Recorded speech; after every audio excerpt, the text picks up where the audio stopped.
For online activists accustomed to a steady stream of vitriol, it was a typical day on the digital battlefield.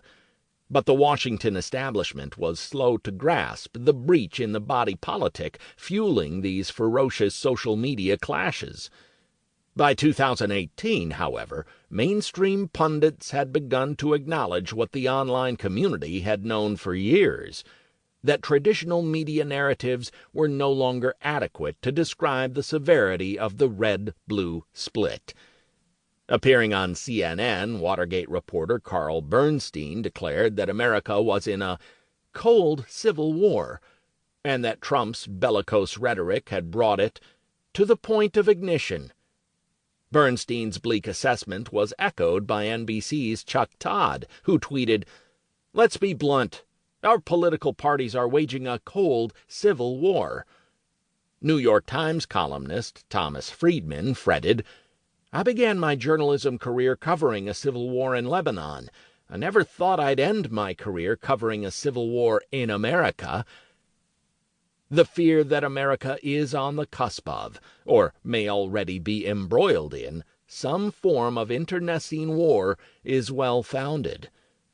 On August 12, 2017, Heather Heyer, a 32-year-old progressive activist, was mowed down by a white supremacist as she took part in a counter-protest against neo-Nazis in Charlottesville, Virginia. Earlier that summer, at a baseball field 121 miles from the site of Heyer's murder, a domestic abuser who belonged to a Facebook group called Terminate the Republican Party opened fire on Republican lawmakers practicing for the annual congressional baseball game, wounding 4 people. In a violent October 2018, the neo-fascist gang Proud Boys clashed with the anti-fascist group Antifa in Portland and New York City. Cell phone video of the Manhattan melee showed a group of Proud Boys shouting slurs as they swarmed and stomped 2 victims. The New York Times reported that members of the group were seen exulting about smashing the head of a foreigner. Later that month, a Trump supporter who had attacked liberals on social media mailed improvised explosive devices to CNN, Barack Obama, Hillary Clinton, Joe Biden, and a number of other prominent Democrats and progressive donors, including billionaires Tom Steyer and George Soros. As news of the mail bombs broke, author and commentator Jared Yates Sexton tweeted, "When I was reporting from Trump rallies, his supporters were talking about murder and violent revolution. They talked about killing the exact people who were targeted today."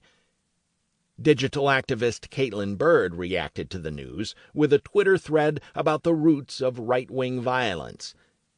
"Whether it is cheering the likes of Jesse James, or riding through the night with bedsheets and torches, or shooting doctors, or firebombing churches, or murdering 168 people for the sin of being in a federal building, these people and their goals have always been with us," Bird wrote, arguing that the threat of violence was not random.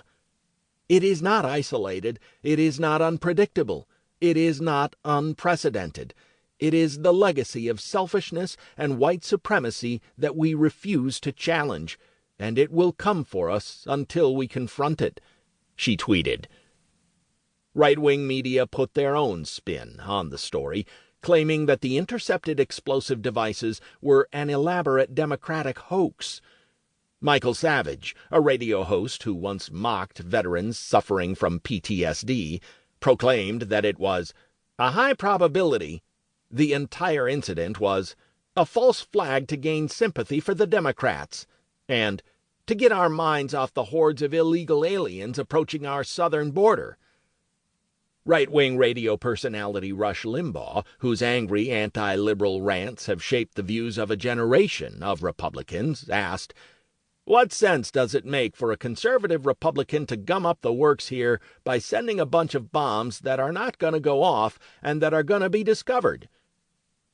Gateway Pundit, an influential far-right website, crowed that mainstream reporters were so hoping this story of faulty bombs would sway Trump voters to change behavior 10 days.